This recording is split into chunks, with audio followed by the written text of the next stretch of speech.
Everybody, Pastor Jacob here at Providence Church. I'm excited to welcome you back to worship in person on Sunday at 8 o'clock, 9:15, and 10:45, our normal Sunday morning worship times. We're so glad to welcome you back.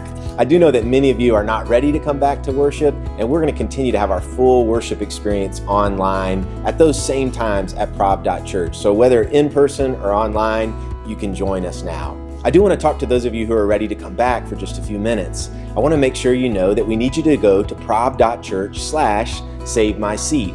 That's a place where you'll find a lot more information about what the worship experience will be like, but mostly it's a place where you can save your spot for you and your family. This helps us ensure that we'll be able to have the social distance that we need to do in this time here at Providence Church. I can't wait to welcome you, but as I've said before, it'll be different. So I just want you to have those expectations. We'll be greeting you at the front doors like we always have, and outside there'll be someone there to say hi to you, and we'll have a mask for you if you didn't bring a mask. We're asking everybody to wear masks while they are inside the building. It'll just be a 30-minute service, which I'll tell you a little bit about in a moment, but just so everybody who wants to come back to worship can, and we can ensure that kind of safe kind of gathering, we'll be asking everybody to wear a mask while they are in the building. The lobby will look a bit different, no donuts, no coffee for now, and we'll be asking you to come right in the front doors and go straight into the worship center. So we won't be hanging out in the lobby like we did in the past. We'll be asking folks to talk and converse out on the front lawn. When you come into the worship center, you'll notice that the rows are separated now a bit more, 6 feet apart, and we'll ask you and your family to sit 3 seats or so away from your neighbor in the row, just again to keep that distance. And then we'll come in and invite you to sing a song of praise. I cannot wait to worship with you again, to just sing a song of praise to God.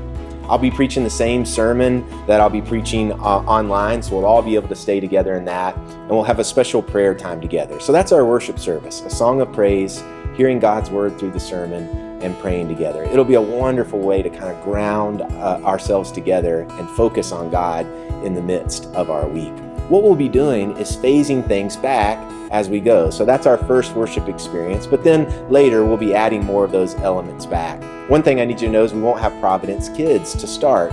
So no Providence kids or childcare. You're welcome and invited to bring your kids into the worship center. We're looking to bring Providence kids back in a limited way after Labor Day, and we'll keep you posted on that. Here's something cool, guys. We're seeing amazing things happen in the church, but it hasn't been in the building. It's actually been through you. This church is still alive, still growing. We have people that are joining the church that have never stepped foot in the doors. We're setting up baptisms in the week. We have a wedding here this weekend. So many beautiful things. Almost 300 students, teenage students, who are joining in a small group to journey through this season in their life. Online Bible studies and in-person Bible studies for women and men. So many cool things. The vision is still happening. God has not given up on us. And so we will continue to see disconnected people connect with Jesus and find hope and healing and wholeness. And we will push forward to where God is leading us. And a big hint for you, that is to the promised land. So we're still the people who have hope, a deep joy, and a unity because of the Spirit. So I look forward to seeing you in person, save your seat, or online this Sunday. I can't wait to worship with you.